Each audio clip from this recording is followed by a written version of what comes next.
Pues muchas gracias.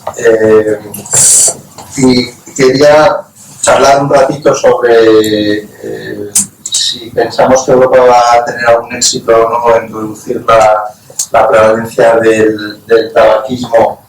Y hay unas cifras del 30% en el año 2025. Y quería empezar un poco diciendo por qué estas cifras, ¿no?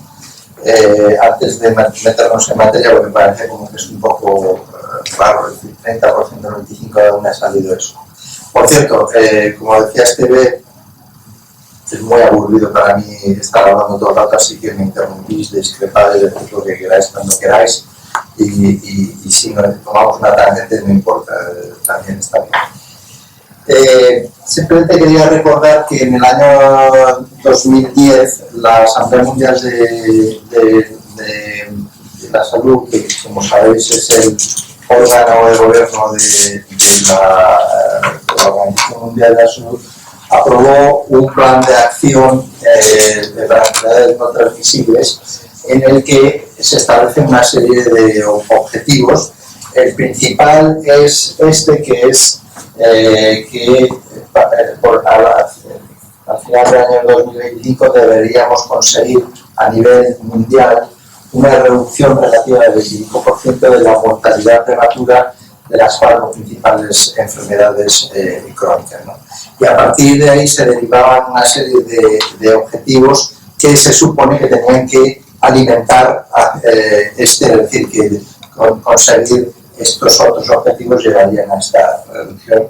Y uno de los objetivos era el del tabaco, que era precisamente, digamos que todos los países del mundo se han puesto de acuerdo para decir, bueno, vamos a intentar que en el año 2025, desde el 2010 al 2025, la prevalencia de tabaquismo habitual y fundamentalmente de fumar el tabaco combustible en personas que tengan 15 o más años, pues se reduzca un 30% relativo.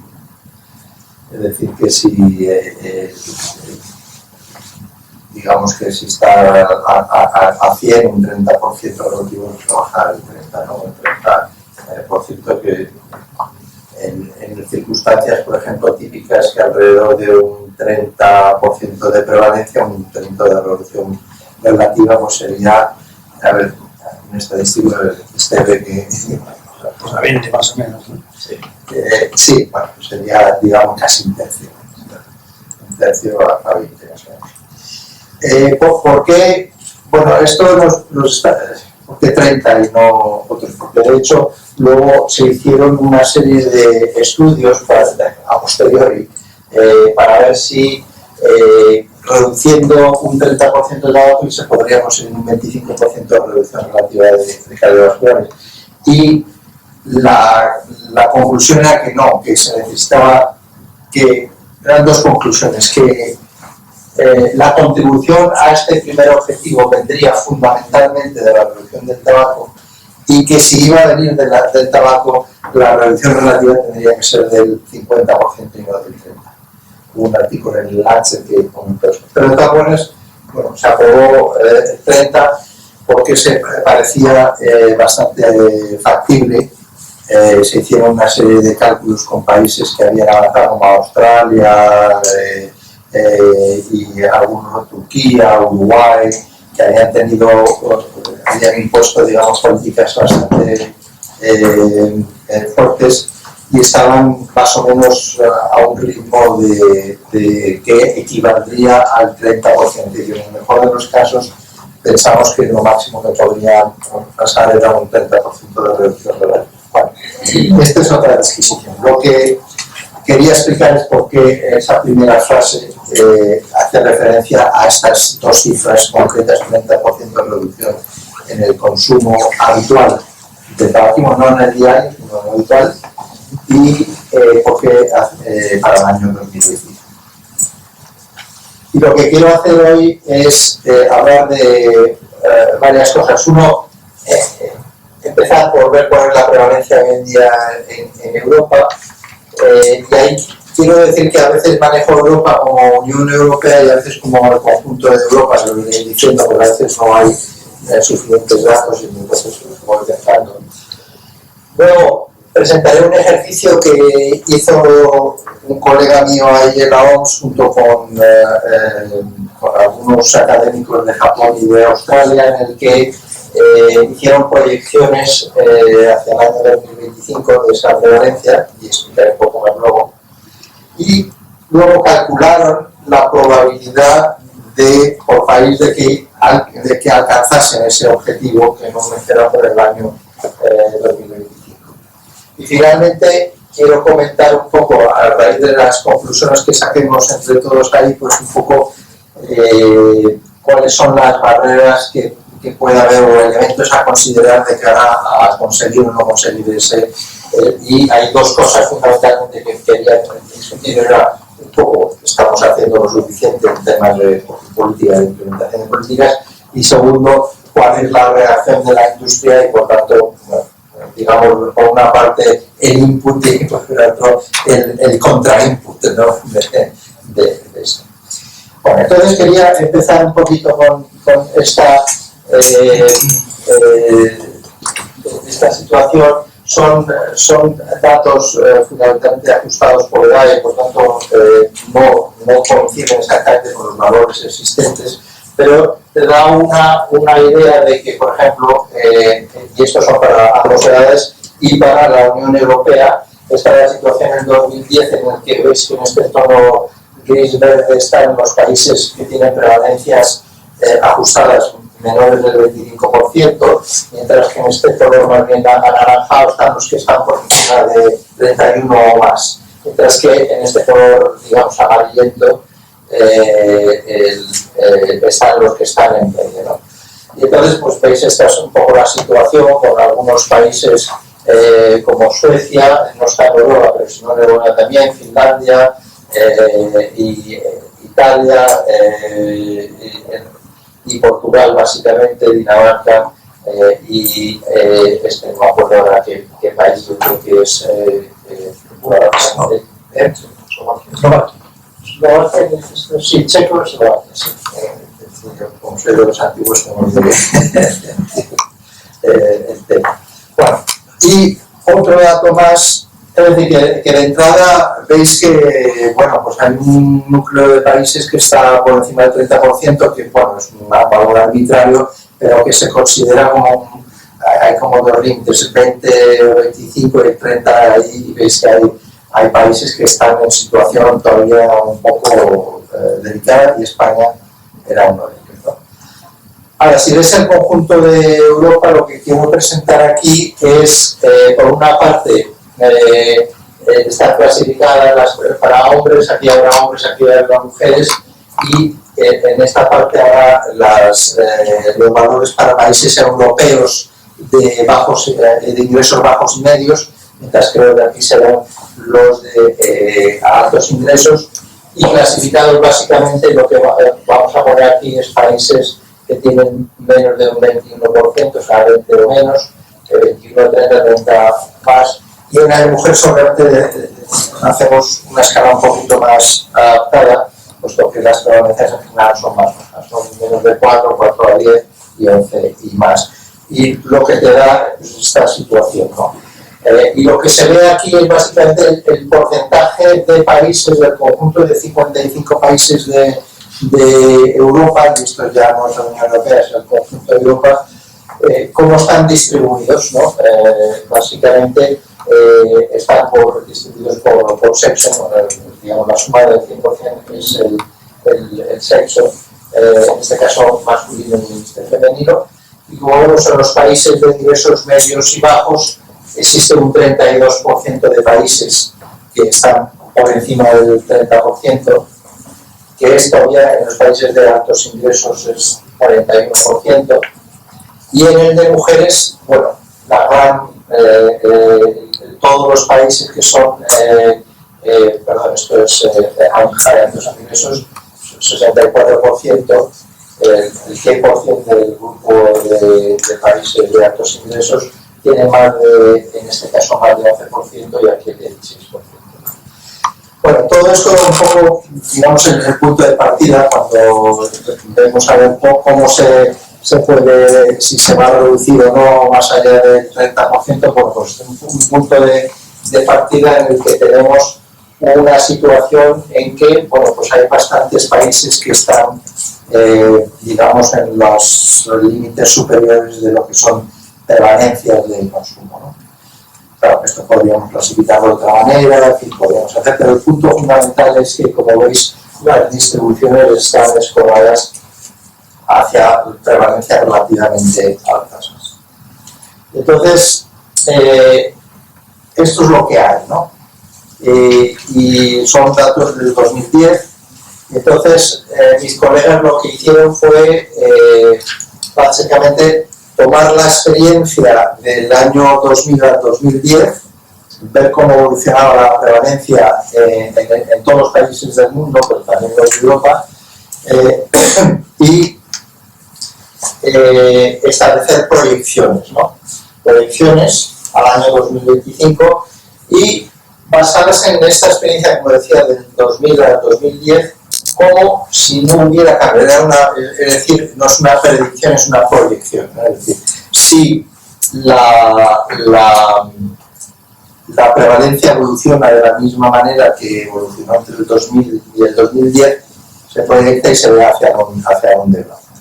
Por tanto, las proyecciones que se presentan aquí hacen referencia si nada cambiase con respecto a la anterior, si no se añadiese ninguna intervención nueva, ¿no? Que sabemos que no será así, pero que te da una idea ya para establecer ciertos suelos en cuanto a la posible evolución. ¿Y cuáles son los datos que nos dan? Primero voy a presentar hombres y luego mujeres, ¿no? Esto es a nivel mundial. Y lo que veis aquí, básicamente en los colores más rojos, son los que, bueno, perdón, esto es el cambio relativo en la prevalencia de fumadores habituales, estandarizada por edad, y si esa tendencia es a crecer, están en color más bien rojo, y si es a decrecer notablemente, están en colores azules, y dependiendo de la intensidad pues, de la reducción aparece más. Y luego, pues, zonas intermedias entre que hay pequeñas reducciones pues, en colores más bien amarillos, ¿no? Y esta es la situación en hombres. Nos interesa sobre todo ver la parte de Europa. Esta es una ampliación del mapa. Y como veis, los países que van a reducir notablemente van a ser fundamentalmente Irlanda, el Reino Unido, Dinamarca, Noruega, Suecia, fundamentalmente. Y luego tenéis países que van a reducir notablemente, pero no tan significativamente, en colores azules más ligeros, y España está en ellas. Esto estoy hablando siempre de hombres y estoy hablando de prevalencia de fumadores habituales. Y luego veis en colores más marrones, incluso algún país en rojo, Italia, bueno, Grecia, Alemania, por mencionar algunos, Rusia, aquí tenéis Ucrania, en el que esto es la República de Moldova, y como veis hay bastantes zonas en hombres que se van a reducir bastante poco, no se ve. En general, menos un país, todo se ve una cierta tendencia a decrecer, pero no a un ritmo demasiado fuerte, ¿no? Entonces, mis colegas lo que hicieron es calcular la probabilidad de que alcancen la meta exigida, y como veis también en colores, básicamente en los verdes las probabilidades son del 95% o más, de ahí una cierta y luego en este azul clarito veis los que están entre 50 y 95%, y como veis, vamos a ver un mapa un poquito más ampliado. Bueno, pues veis que la gran mayor parte de Europa está en la probabilidad menor del 50% de alcanzar el objetivo en hombres, vuelvo a insistir, en hombres. Y hay un par de países que están con una probabilidad muy alta, Dinamarca y Noruega, y luego hay algunos países que están con una probabilidad alta, pero no también determinante. España es uno de ellos, Irlanda, Reino Unido, Suecia, Finlandia, Hungría y Rumania. Bueno, Turquía, como veis, también se considera parte de la región europea. Bueno, entonces, bueno, esto es la parte que corresponde a hombres, es decir, una cierta idea de que, bueno, para una gran parte de Europa, bueno, solo hay dos países realmente que parece que tienen una probabilidad muy alta. La gran mayoría no parece que sea una probabilidad tan alta, ¿no? Ahora, si vemos la parte de las mujeres, bueno, lo mismo es, el código de colores es el mismo, azul es una reducción relativa alta de la prevalencia de consumo del consumo habitual de fumadores habituales, también estandarizada por edad, y los más rojos son los que indican un crecimiento, ¿no? Veis que en mujeres, y por ahí los mapas, veis que en mujeres hay una proporción de países donde el rojo abunda bastante, ¿no? Y esta es un poco la visión de Europa.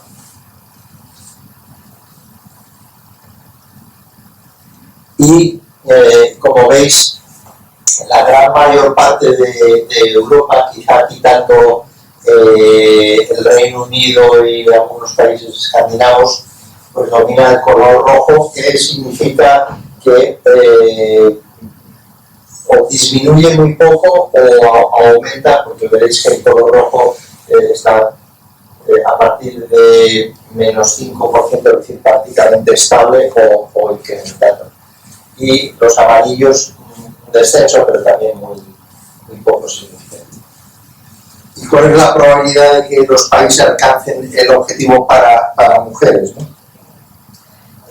Bueno, esto es para todo el mundo, y este es el mapa de Europa, en el que veis que de nuevo solo hay dos países, Dinamarca y Noruega, que parecen encaminados definitivamente a conseguirlo, con algunos países como son Irlanda, el Reino Unido, Suecia y Polonia, el camino, mientras que el resto, España incluido, pues un porcentaje, una probabilidad menor del 50%, junto con otros países, y países definitivamente que no lo van a conseguir, de nuevo Alemania, esto era Chequia. Chequia, es la covita, y Italia y algunos países de los Balcanes.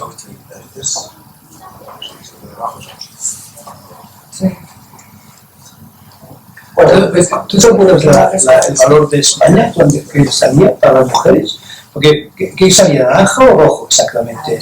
Salía naranja intenso, ¿no? Es decir, que bajaba un pelín. No me acuerdo, pero se puede mirar por tanto los datos que los países publicados uno por uno. No me acuerdo con detalle. A ver cómo se va hacia atrás. Flecha.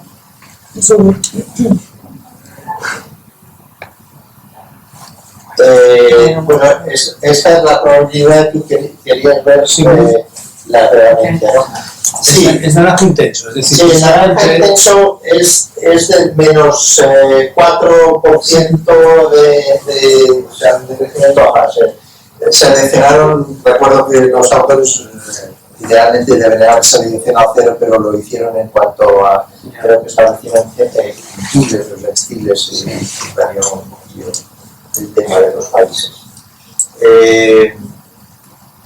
No me acuerdo ahora si iba a disminuir un poquito o aumentar, no me acuerdo en cuanto a España. Porque entonces hay países de Europa que se incrementaría Sí. la prevalencia femenina. Países que ahora han estado bajando. Sí. ¿Han bajado o que no han bajado? Bueno, en Alemania la prevalencia ha bajado. Sí. Las mujeres, ha bajado algo.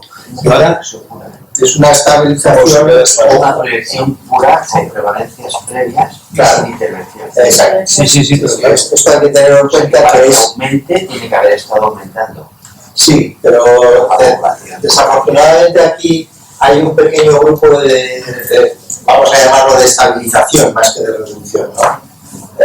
Y entonces esto es lo que hay. La verdad es que se han desarrollado métodos específicos de proyección para mediante una técnica bayesiana, que yo la verdad que no entiendo bien, no me pides que lo expliquéis porque lo explique porque no podré, pero están metidos gente de Australia y de Japón que han estado y que nos van a hacer un modelo que permitirá meterle datos de intervenciones y ver cómo evoluciona teóricamente cómo debería evolucionar la prevalencia, ¿no? Basados en estos modelos. El caso es que en todo caso hay una predicción, digamos que en el mejor de los casos este naranja intenso es de una cierta estabilización en mujeres. Y yo creo que este es el principal problema que tenemos en Europa. Esto es un cuadro general de todos los países, también clasificado hombres y mujeres, y cada uno de esos grupos, aún sean altos o medios y bajos, los ingresos del país. Y este es el porcentaje de países que alcanzarán, según estos datos, y como siempre, como decías tú, teniendo en cuenta que es simplemente una proyección de lo que ha venido pasando hasta ahora sin meterle nada nuevo. Es decir, suponiendo que no hay retrocesos en políticas de control de agua, que tampoco ningún avance. Que te da no una idea de lo que va a pasar, pero sí, digamos, de el suelo sobre el que se parte y que todo lo que hagas se supone que mejorará la situación. En el total de países, veis que en hombres hay un 35% de países que en todo el mundo que llegarán a alcanzar la meta, y en mujeres un 76%. Que es, sobre todo, pues, las zonas, digamos, menos desarrolladas, donde ya hay una prevalencia relativamente baja de mujeres fumadoras.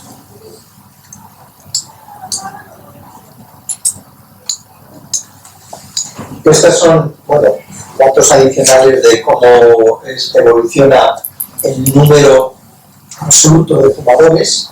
El número absoluto seguirá bajando, pero eso no será lo suficiente como para alcanzar el objetivo marcado en muchas circunstancias. Esta disminución, en vez de sexo, la tenemos por franjas de edad. Se podría calcular, porque si hiciera el modelo, contempla la evolución por 4 o 5 puntos de edad. Hay datos publicados, hay un volumen entero, porque estos son datos que se publicaron en el Lancet, pero los datos originales país a país están publicados en una monografía de la OMS, que se puede consultar en línea, y hay, por cada país hay un par de páginas en las que incluso se ve la evolución por edad. Aquí hay un pequeño error, son 5 países, ya que Irlanda y el Reino Unido no está incluido, pero es un error que dice que van a hacer el gráfico. En realidad hay 5 países que se supone que si siguen haciendo lo que han venido haciendo hasta ahora, alcanzarán el objetivo tanto en hombres como mujeres. Esto ya es el cómputo. En el Reino Unido de Irlanda, el error que hice es pensar que eran 2 hombres que sí parece que no alcanzarán, pero no parece que vaya a ser posible en mujeres. Si veis el tipo de países, la verdad que a mí me sorprendió un poco cuando vi los resultados, porque Finlandia y Suecia, pues bueno, uno cabría esperarlo, pero la verdad que a mí me extraña lo de Polonia, Bulgaria y Hungría está haciendo cosas interesantes, la verdad. Pero aún así Polonia y Bulgaria me extraña un poco. Entonces, bueno, hay que tomárselo con un pequeño dosis de ¿cómo se dice esto?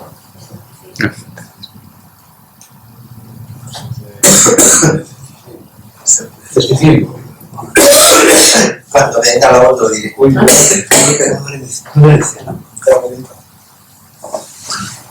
bueno, entonces llama. Las conclusiones a nivel global.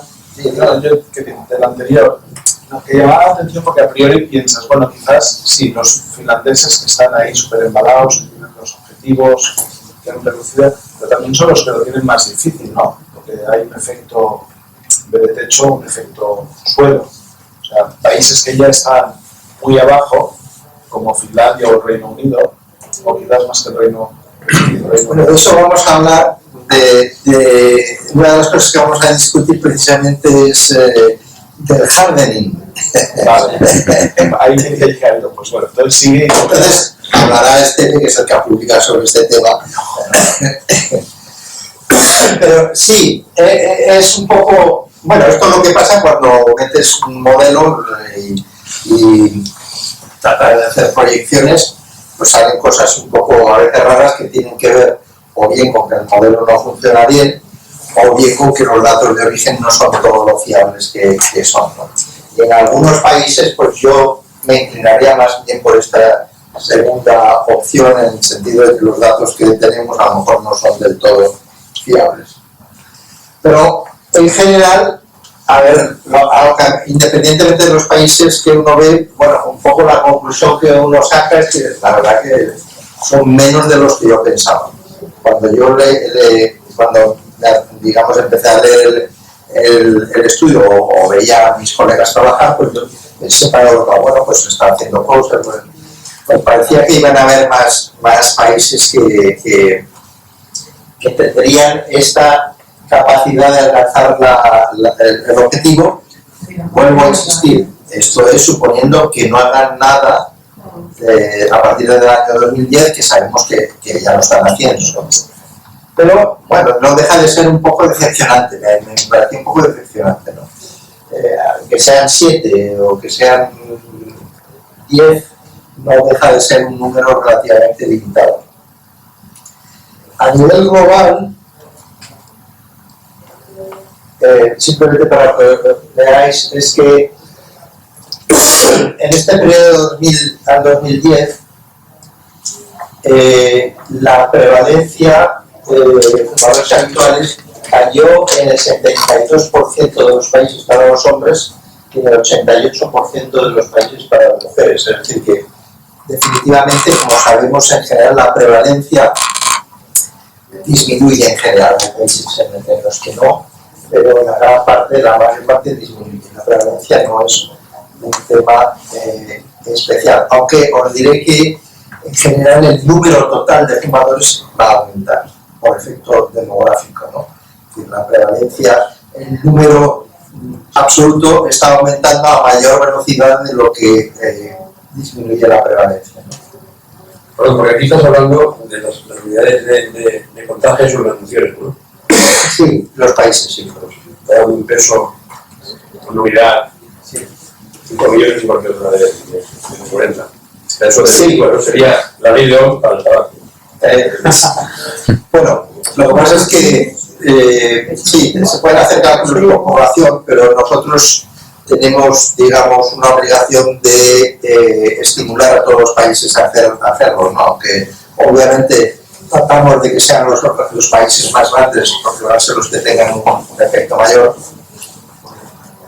pero el número de países también nos interesa. También es interesante el hecho de que, a pesar de que hay países de todos los tamaños, pues la tendencia es bastante similar en todos, ¿no? Con excepciones, pero tanto mujeres como hombres, la gran mayor parte de los países están disminuyendo.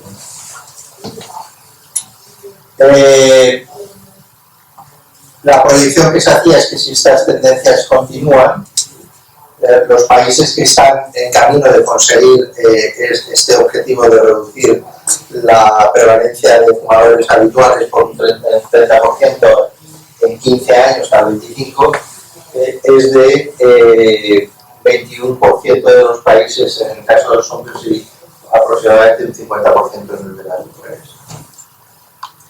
Y luego una cosa llamativa es que va a haber países que van a experimentar incrementos notables, y hay dos regiones fundamentalmente: hombres en África, que van a aumentar y rápidamente, y bueno, y luego también ambos sexos en toda la región, digamos, del Mediterráneo, que son los países árabes fundamentalmente.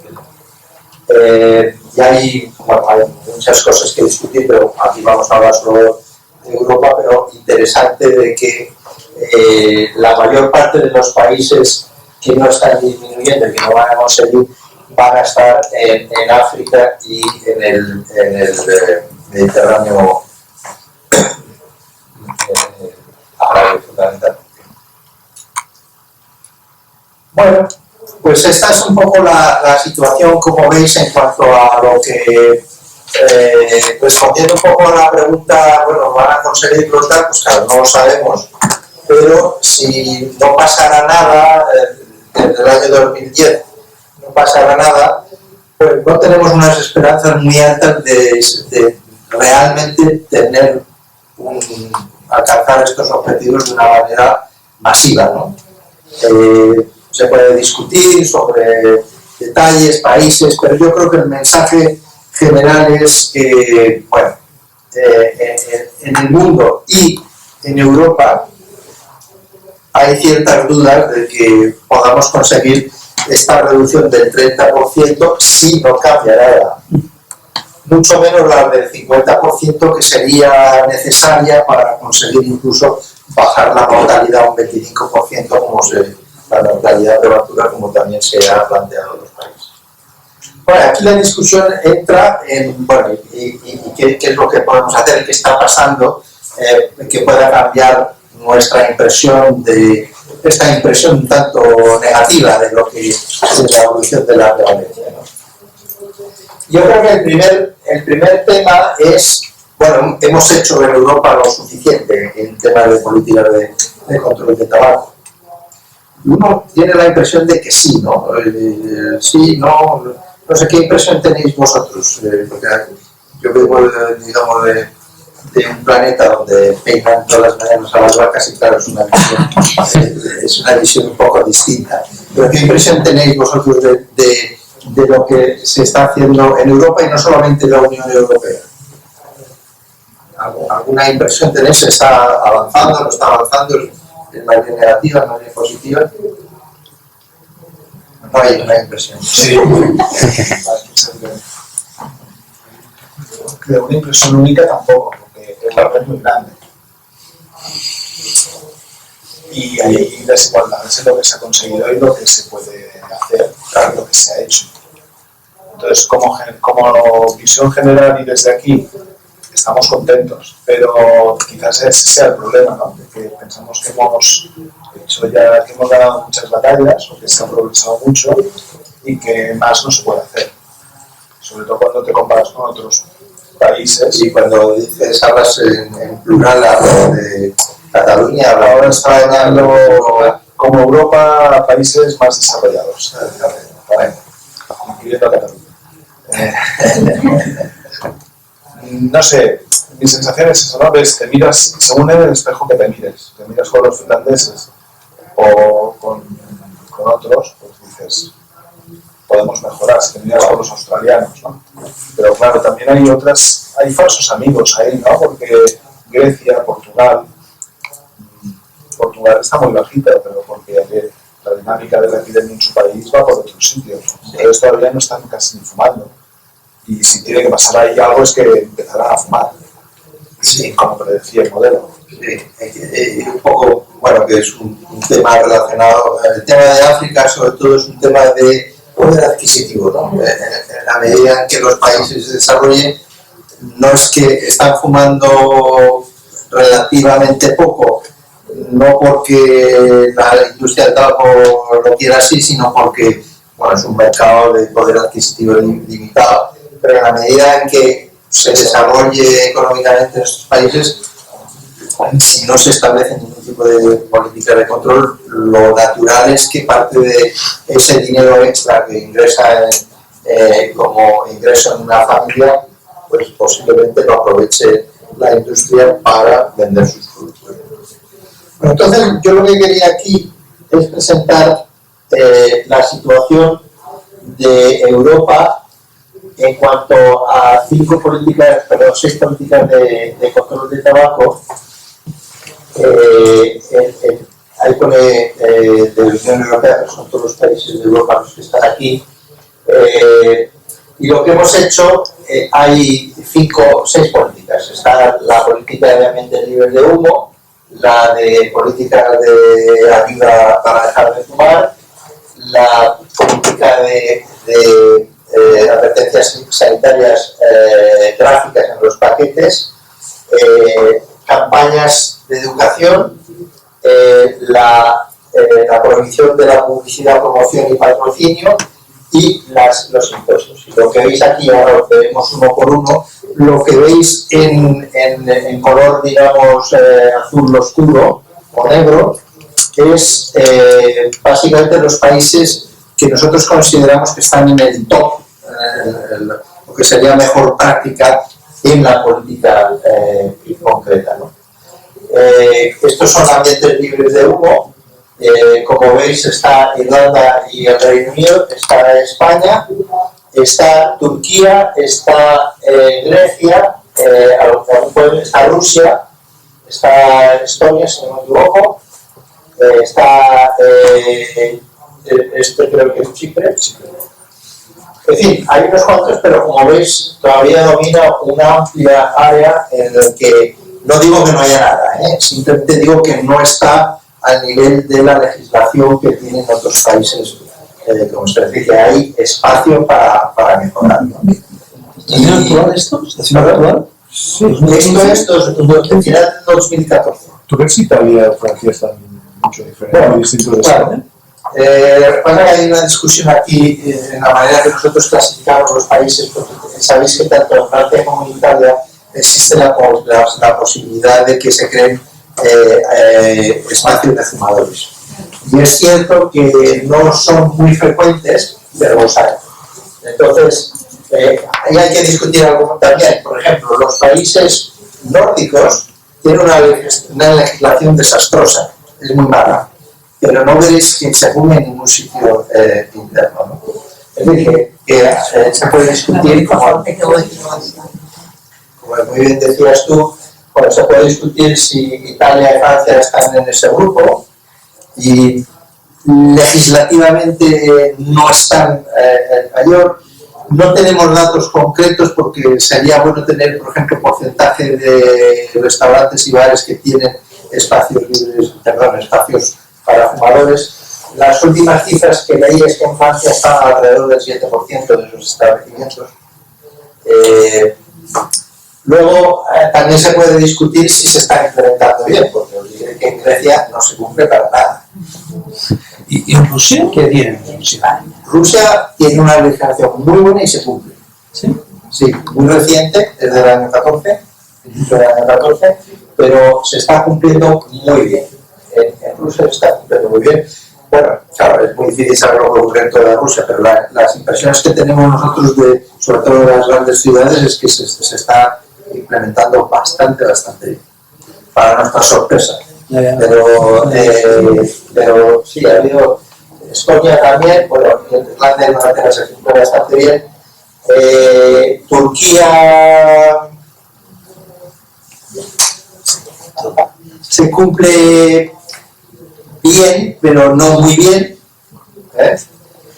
Comparado, vamos a poner un poco la experiencia que tenéis, por ejemplo, aquí en Cataluña, en España, pues no llega a ese nivel. Pero no es una experiencia, es un desastre. Pero bueno, es explicable porque la situación económica, obviamente, empezó muy bien. La verdad es que cuando se aprobó hace varios años, empezó bien y se cumplía, pero en la medida en que se ha deteriorado mucho la situación económica, el gobierno, vamos a decirlo así, no ha querido tocar las pelotas a nadie con el tema de esto, ¿no? Traducción al inglés, no ha querido molestar a esto. Pero, bueno, es un tema que Bulgaria parece que está funcionando bien. Pero bueno, Alemania, bueno, funciona así, Bélgica tiene buena legislación, pero no del todo también completa, y que básicamente no es que el área en blanco signifique estar fatal, no, en algunos casos están bastante avanzados. Lo único que quería presentar en este caso es que hay posibilidades de mejorar. Que a veces esa impresión que uno tiene de que se está haciendo bastante bien, aunque aquí el profesor Fernández hacía una disquisición muy sesuda sobre las diferencias que puede haber entre ellos, la impresión general que yo tenía era que, bueno, no estaban haciendo mal, ¿no? Claro, pues es verdad que no están haciendo mal, pero hay capacidad de hacer más. Estos son las advertencias sanitarias. Aquí uno de los principales problemas que ha cambiado, obviamente, es que la directiva de la Unión Europea ha cambiado y ha pasado al 65%. Antes no lo eran y por lo tanto no estaban en el grupo de mejores prácticas, pero esto va a cambiar a partir del año que viene. Es decir, que este es claramente un espacio de gran mejora. Y España en su conjunto pues se ve, o sea, supongo que adoptará. Más luego hay que tener en cuenta también el tema del plain packaging, del empaquetado genérico, en el que hay 3 países en Europa que están ya aprobados y Hungría casi a punto de aprobarlo, ¿no? Incluso algún país nórdico se lo estaba planteando. Y bueno, y obviamente España en unos meses está ahí. En cuanto, aquí es donde tenemos un poco dificultades en Europa por varias razones, pero como veis hay muy pocos países que están en negro, que tienen, digamos, esa legislación plenamente desarrollada para conseguir una prohibición amplia, que no total, pero amplia de la promoción, el patrocinio del tabaco. Turquía la tiene bien, Rusia también ha aprobado una ley que funciona muy bien, muy reciente. Por tanto, espacio para mejorar ahí. Y luego, un tema en el que, claro, parece que Europa está bastante bien en el tema de los impuestos, pero he de decir aquí que es muy difícil medir exactamente. Idealmente sería bueno medir la asequibilidad de los productos, es decir, la capacidad en función del poder adquisitivo, ¿no?, de las personas. Pero eso es muy difícil hacerlo de una manera regular. Entonces lo que nosotros medimos es un indicador muy sencillo, que es que los impuestos como una parte del precio al por menor sea al menos un 75%. Y en Europa, en general, eso se cumple. Y básicamente hay directrices de la Unión Europea que casi todos los países cumplen, algunos no tanto, y en general hay una cierta sensación de que sale. Pero, de nuevo, con respecto a este indicador, que es fácil de medir, pero no sé si mide todo lo que debería medir, ¿no? Ahí. Bueno, y entonces,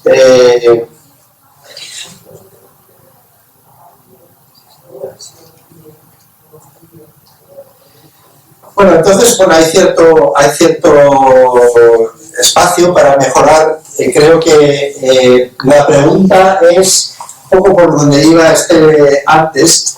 Bueno, es que en algunos países de Europa la prevalencia ya es relativamente baja, y aunque sigamos con implementación de políticas de control del tabaco que sean efectivas, nos responderá la población, porque hay una teoría que dice que en la medida que va bajando la prevalencia, lo que te va quedando en la población son los fumadores duros, es decir, de alta, no, a ver, ¿qué piensas tú? Estoy hablando de lo que dice la teoría, ¿no? ¿Estás de acuerdo o desacuerdo? No, yo creo que no tenemos ningún dato científico específico. Otra cosa es un químico que ve a los que les gusta dejar de fumar tenga esta impresión subjetiva. Bueno, ha habido cierta evolución en los países en los que fuman, es verdad que son generalmente de niveles socioeconómicos más bajos, que digamos el tipo de función que cumple fumar es un poco distinto, el conocimiento, y en ese sentido sí que ha habido un cierto endurecimiento de la población. Ahora, la teoría dice que los que te quedan son los fumadores con una dependencia más alta, y que que por tanto cuando tú intentas poner en marcha una política de control, pues son mucho menos receptivos, porque lo que has hecho hasta ahora es, vamos a decirlo así, limpiar la población de aquellos que son de lo fácil, de los que tienen menos dependencia, ¿no?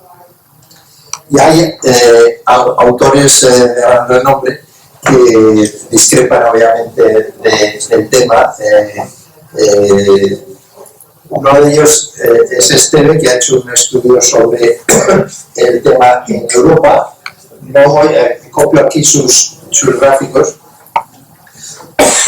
pero a lo mejor los puedes explicar mejor tú, Esteve. Seguro que me equivoco. Pero lo que ha hecho Esteve y sus colegas es tomar la correlación entre la prevalencia de fumar y un índice de, ¿cómo podemos traducir esto? De dureza. Ahora sí que en realidad lo medíais a través de una especie de test de Farber. Número de cigarrillos y cuánto tiempo tardas en fumar el primer cigarrillo. Exacto. Y bueno, y como veis, esto es para hombres, y como veis, básicamente hay una correlación justo pequeña, pero justo en el sentido contrario. Es decir, si la teoría del hardening fuera cierta, la recta sería así, ¿no? Y lo que vemos es que yo jugué un poco de los datos y quité este de aquí que estaba un poco fuera, pero se vuelve un poquito más plana, pero no deja de ser indicativo de que, bueno, se acerca al cero, que es incluso indicativo de que no existe ningún tipo de relación. Definitivamente no parece ser el caso. También Esteve hizo lo mismo por el tema de las mujeres, y bueno, ahí incluso digamos que la pendiente de la recta es incluso más contraria a la teoría del Hardening. A veces estas cosas que en la lógica de un buen saludista aparecen claras, a veces hay que hacer todas estas cosas para combatir con datos lo que parecería obvio a simple vista, ¿no? Pero que es importante porque esto genera, es de una importancia mucho mayor de lo que os podéis entender. Todo el tema del cigarrillo electrónico está ligado a esto. Hay en la base, independientemente de que sean útiles o no, pero en la base de todo digamos, el debate que hay sobre la contribución que pueden hacer los cigarrillos electrónicos, está la teoría del happening. Es decir, hasta ahora hemos hecho todo lo posible y ya no se puede hacer nada más.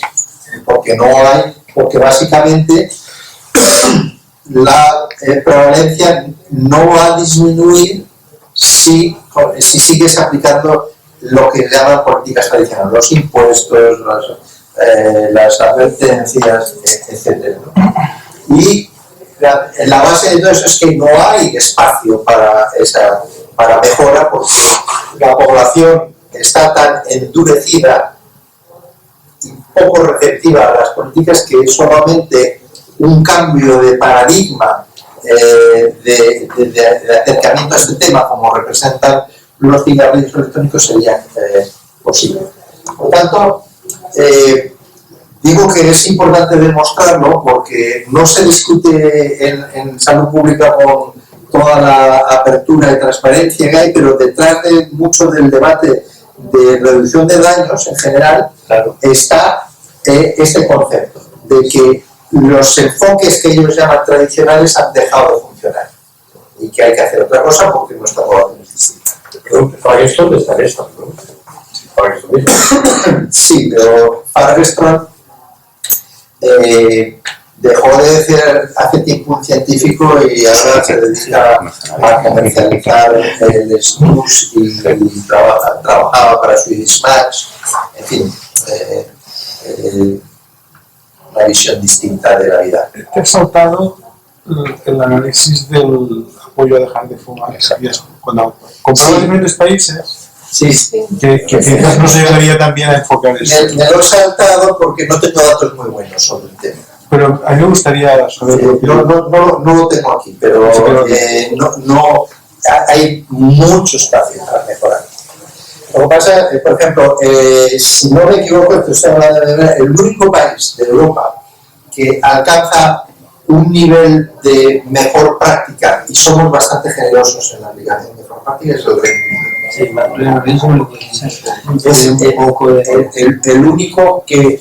Y nosotros por mejor práctica definimos que haya es una cosa muy sencilla, que haya una línea telefónica accesible, gratuita a todo el país, que la medicación de básicamente sustitución de la nicotina sea subvencionada por el Estado y que toda la atención primaria o gran parte de la atención primaria pueda dar consejería breve. Es decir, son tres cosas, muy poca cosa en realidad, pero aún así solo el Reino Unido, y te estoy hablando de memoria, puede que haya algún otro país que tiene esa capacidad. El tema de la utilización de los tratamientos farmacológicos lo pensaría un poquito, porque yo creo que el tema de la financiación de los tratamientos farmacológicos, pienso que si estamos diciendo que para hacerlo bien hay que financiarlos, estamos dando un mensaje que puede tener efectos secundarios muy negativos. Y en España, por ejemplo, Navarra financió los tratamientos farmacológicos durante más de una década y su prevalencia se quedó igual que ahora. Se gastaron millones, muchos millones.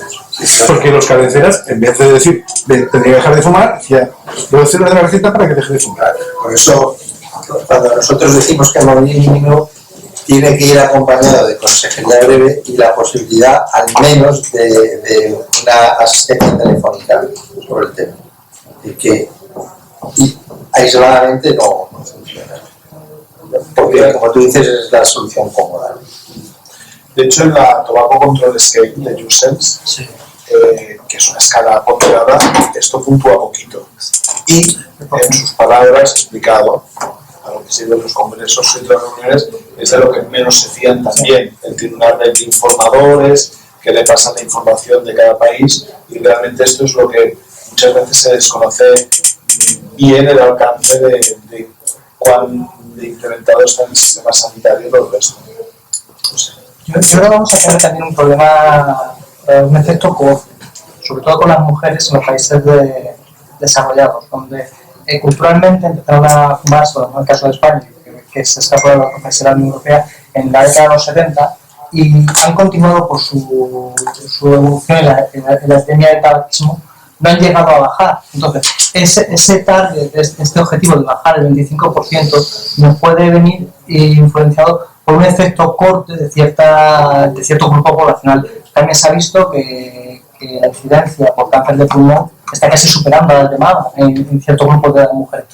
Y no es hacer a lo mejor una intervención de alto riesgo con el tratamiento, sino focalizar en ciertos grupos poblacionales para hacer unas medidas que nos hagan bajar a la prevalencia, que a lo mejor lo que nos está haciendo subir. Bueno, para eso habría que ver lo que sugerían antes de verlo por grupo de edades para establecer los efectos cohorte. De todas formas, cuando tú estableces o ves la tendencia que hay en 10 años, no capturas bien todo lo que puede estar pasando dentro de cohortes en un tiempo histórico muy limitado, pero se podría ver. Y en cuanto a lo que mencionabais del tratamiento, bueno, es un tema que se debate mucho, nosotros también dentro de la OMS, pues digamos que hay sus consideraciones acerca de cuál es el valor que tiene propiamente el tratamiento, sobre todo a nivel de consejería breve, en el conjunto de las políticas.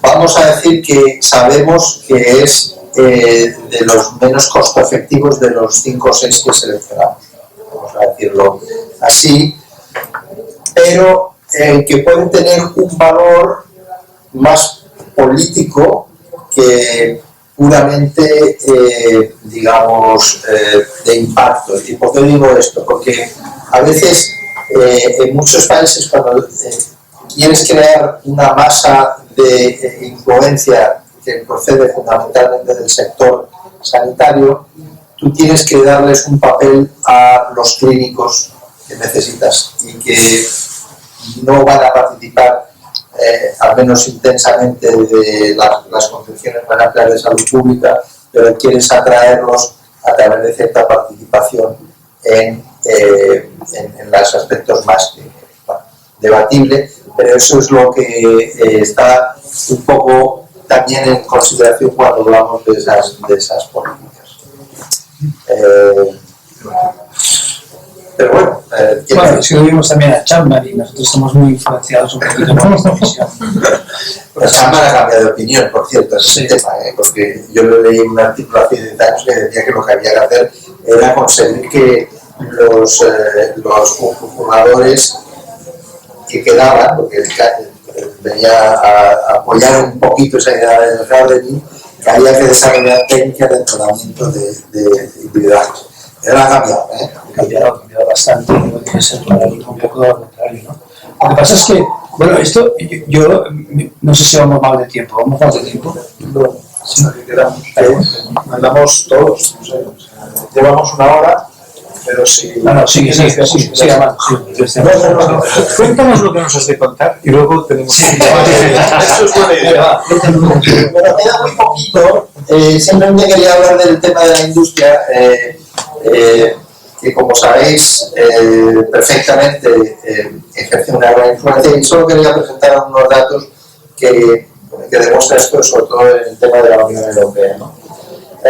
Bueno, tengo aquí unas citas, no sé si la conocéis, la OMS encargó un estudio sobre la influencia de la industria sobre la OMS misma, y Fellner, un suizo, hace esta reflexión que yo creo que es importante, porque sobre todo para vosotros, no tanto porque estáis metidos en el tema, pero para los que no están metidos hay que a veces descubrirles un mundo en el que el tabaco, a diferencia de otros peligros de la salud mundial, pues por ejemplo no se compara bien, porque las mujeres, decía, las enfermedades infecciosas no emplean a multinacionales de las relaciones públicas, no hay grupos pantalla para la diseminación del cólera, y desde luego los mosquitos no tienen nada que besar al lobby por ellos, ¿no?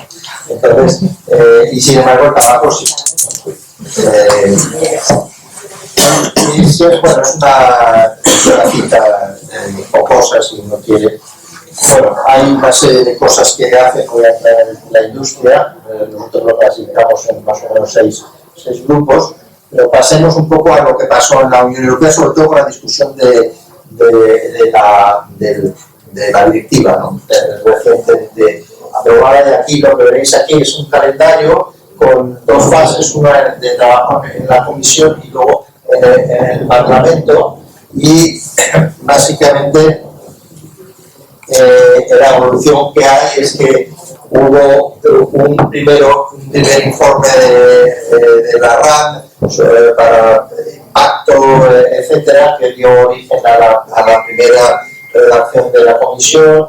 Luego termina la propuesta de la comisión y finalmente se aprueba la legislación. Entre medio, justo más o menos recordaréis que hubo las acusaciones de Swedish Match al comisionado de salud, que dimitió, básicamente fue forzado a dimitir por Barroso, ¿no? Entonces, esto es el calendario, y lo que hacen el grupo de Anne Gilmore es que ellos estudian lo que sería en una escala del 0 al 1, cuál sería la posición del documento que sale de todas estas fases en términos de salud pública siendo el 1 o industria siendo el 0, ¿no? Lo hacen mediante un cálculo de proporción de palabras que aparecen, ahora os enseño un poco cómo lo hicieron, pero básicamente de una posición del 0,52 pasa a una del 0,45 y 0,42. Es decir, que el proceso de discusión, la industria gana peso en términos del lenguaje que se usa y por los intereses que representan. Esto, el grupo de Anne Gilmore básicamente estudia al menos una de la industria, porque de las 4 solamente hay documentos públicos de Philip Morris, y como veis ahí,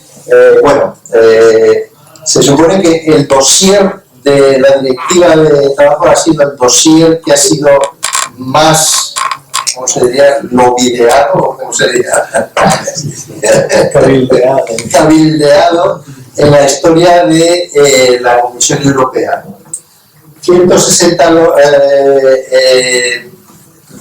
lobistas, que no son loberos, ¿no? Lobistas que solo contratados por Philip Morris. Antes de que llegara al Parlamento, Philip Morris ya se había entrevistado con 1/3 de los parlamentarios europeos, cara a cara. Estaban más o menos puestos en la época en que ocurre, es decir, en la fase de discusión de la comisión ya se reúnen con los legisladores para irlos preparando. Mientras tanto, y antes de que el comisionado de salud, varios figuras, digamos, de la comisión, entre ellas la secretaria general, es decir, el máximo nivel administrativo, digamos, de los, ¿cómo se llaman? Los no, perdón, de los que no son nombramientos políticos, sino que son funcionarios. El jefe del gabinete de Barroso y el asesor legal de la comisión, ellos 3, se reúnen 12 veces con la industria del tabaco. Sin embargo, cuando Swedish Match, un poco más tarde, acusa al comisionado Dalli de haberse reunido con ellos, Barroso dice que eso es una falta de ética total y lo hace dimitir. 12 veces se habían reunido anteriormente. ¿Okay?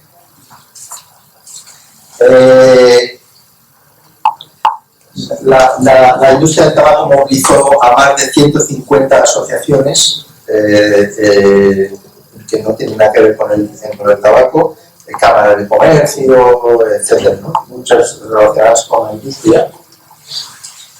Y en la época de la audiencia pública del tema, hubo un total de 85.000 comentarios.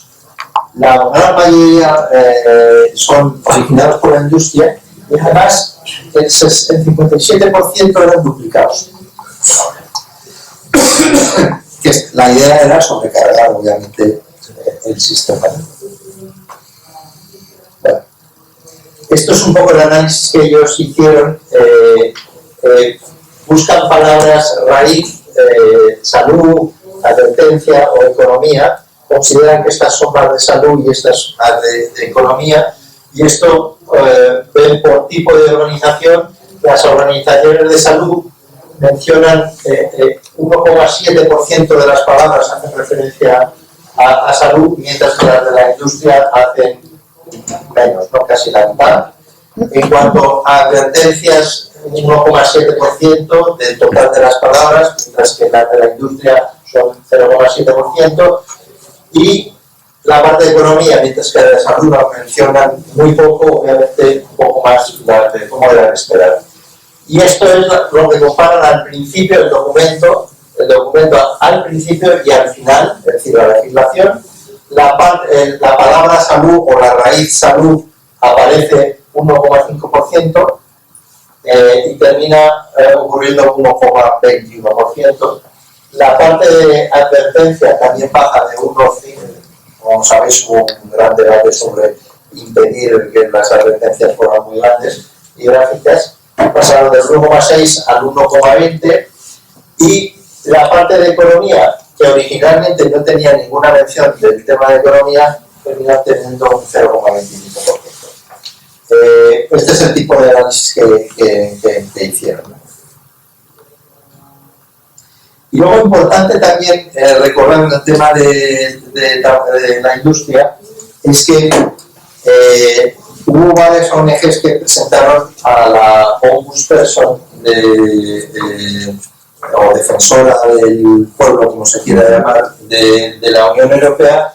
Les presentaron un caso porque dijeron que, excepto DG Sanco, o sea, la Dirección General de Salud Pública, el resto de las direcciones que no habían sido de salud, no habían cumplido un mínimo de transparencia. No voy a decir nada de transparencia, las reuniones con la industria del tabaco, como ese dato de las 12 reuniones con altos funcionarios fue el motivo que originó esta queja, ¿no? Porque pidieron que les dieran las notas de ese y dijeron que no existían o no había.